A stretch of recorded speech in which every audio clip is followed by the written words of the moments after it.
On this special episode of Supercars Talk, I run through my dream 2024 calendar.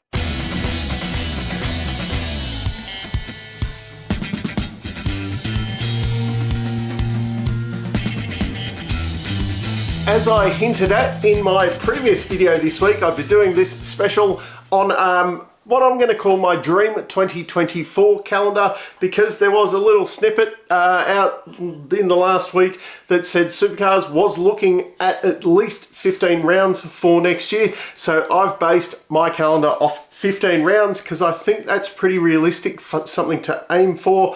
It's not getting too carried away, and I don't think with our market, everything, how far we have to travel, I think you probably around that 15, 16 is probably a good kind of limit. Gives the teams a bit of a break in the off season, doesn't get too saturated in markets and things like that. And I'm not getting carried away going, properly overseas. Obviously, I want to see them go to Tasmania and New Zealand, but I don't classify those as overseas. So running through my calendar, and this is a very realistic calendar, the way I'd like to see it. What I'd like to see, open in Newcastle. That is a big spectacular event that kicks off the season really well. Then we go to Albert Park, bit of a necessary evil with the Formula One there. Instead of a bit more of a logical step, then we go down to Simmons. Probably a little bit better weather, being slightly earlier in the year there, plus travelling, we could probably go straight from the Grand Prix to Simmons. Then a bit of a hike for some of the teams, but Queensland Raceway, the next round, get up in the sun, go over to Barbagallo, once again, good kind of climate there. Then we do northern swing of Darwin and Townsville. Enjoy the sun during the southern winter for that one. Travel over to New Zealand. Don't know where that round will be, but I just think that we need a round over there. Come back, Eastern Creek. Now, I have picked that for a reason there. Probably not the best time of year, but it does mean after we've been to New Zealand, you get a solid, normal round in Australia in the middle of all the teams in preparation for the Bend 500. An endurance event there. Then, don't worry, Sandown 500 next. Bathurst 1000, Gold Coast 600. Then we go to Winton and then finish it off at Adelaide. Now for the format, as you might have noticed, 4 endurance rounds. I want none of this kind of 300k races at the Gold Coast and at the Bend. I want a proper 500 kilometre race at the Bend and a proper, on the Sunday, 600 kilometre race.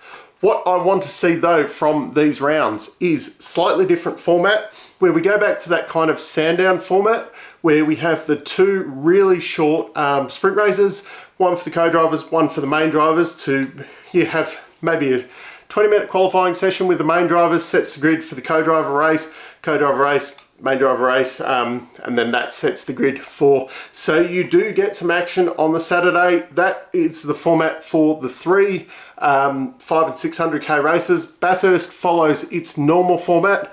Now, all of the other rounds, what I would like to see is what we'd call a sprint format, but Saturday is, say, 2 75 kilometre races, just real short, sharp races. And then Sunday we have like a mini enduro, a 250 kilometre race that follows every other non-enduro round of the calendar except for Adelaide. So Newcastle, that runs under the sprint round.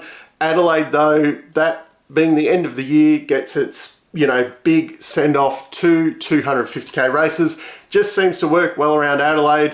Whereas, I just think Newcastle would fit in with the different formats with the rest of the rounds. I'd like to see on the Saturday and Sunday both start off with, say, a 15-minute qualifying session, nothing too flash, and then the 2 Saturday races. So your qualifying session sets the grid for the first race, and then the second race is your finishing order off the first race. But with that, your points for the weekend, every weekend is worth 300 points. The big Sunday is worth 200 points for that race. The Saturday races are only 50 points each. So if you do have a bad first race, you're not losing a massive chunk of points on that second Saturday race when you don't have the qualifying for it kind of thing. Because we do have this standalone kind of race and qualifying and everything at the moment.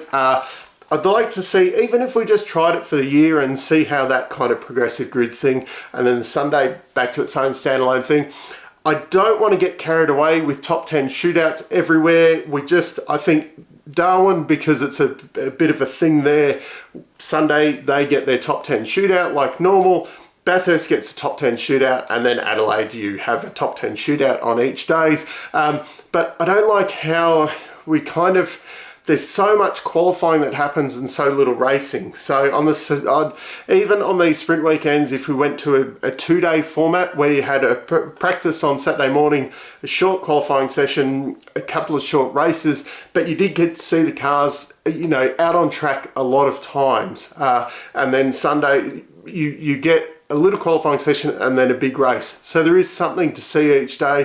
The formats are a little bit different. That just keeps it a little bit fresh and different, but keeps a little bit of interest, and then doesn't feel like you're doing the same thing every round where people are getting really good at doing, say, like, 150k race all the time. There is a little bit of variation in there, but it follows a general theme all the way through the calendar. You're either in enduro round or a sprint weekend. So that's my Dream 2024 calendar. I would love to hear your thoughts down in the comments. I have got a few from people on previous weeks, and I might, even if you'd like to resubmit with some different thoughts, and maybe I can do a follow-up video on this and maybe adjust my thoughts because I'd love to see some feedback from you, and maybe a bit of a collaborative thing, and see what you think of my order of the calendar as well. There's a little bit of thought being put in there for the travel. It's obviously a very hard thing to do, and trying to follow the weather conditions a little bit. Probably the bigger problem is getting to New Zealand and back more than some of the more local rounds, but I've tried to factor that in as well. But yeah, down in the comments, let me know what you think. Until next time, I'm still Dave, and I'll catch you later.